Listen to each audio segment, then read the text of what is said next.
BPBD Kabupaten Buleleng semakin intensif melakukan penyuluhan antisipasi kebencanaan di Buleleng. Kali ini, BPBD menyasar peserta didik untuk memberikan pemahaman terkait penanggulangan gempa bumi dan tsunami. Secara umum, Kabupaten Buleleng termasuk daerah yang rawan bencana dan pasti akan terjadi sesuai siklusnya. Maka dari itu pentingnya pengetahuan kebencanaan sangatlah perlu bagi peserta didik yang ada di Buleleng. Sekretaris BPBD Buleleng Ketut Susila mengungkapkan beberapa sekolah dipilih sebagai lokasi untuk penanggulangan karena dari aspek fisik gedung yang dimanfaatkan untuk pendidikan ini sudah berumur cukup tua serta pemetaan antar bangunan yang kurang baik. Sehingga diperlukan jalur evakuasi yang memadai ketika terjadi bencana. Apalagi berada dekat dengan kawasan pantai yang rawan terjadi bencana tsunami. Nantinya kegiatan kebencanaan seperti ini juga dilakukan di berbagai institusi pemerintah dan swasta, agar seluruh elemen masyarakat sadar akan bencana.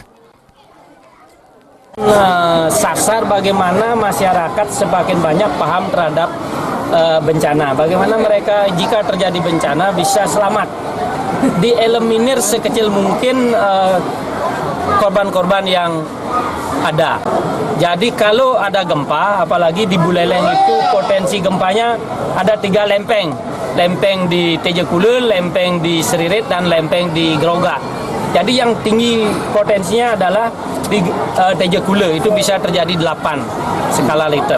Dengan demikian jika terjadi gempa di sana, Buleleng akan bisa berdampak di kota ini. Sementara itu manfaat besar didapat oleh para siswa setempat. Siswa sendiri senang mendapatkan ilmu tentang pentingnya wawasan kebencanaan, apalagi sekolah berada di dekat pantai dan sangat riskan akan bencana yang terjadi, terutama gempa bumi dan tsunami. Di sini dijelaskan bagaimana cara kita menghindar dari gempa, kebakaran, tsunami, dan bagaimana cara kita untuk menolong teman kita yang sedang ketakutan maupun tidak bisa dievakuasi.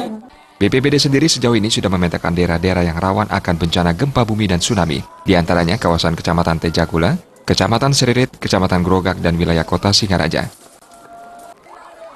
Komang Yuda, Bali TV.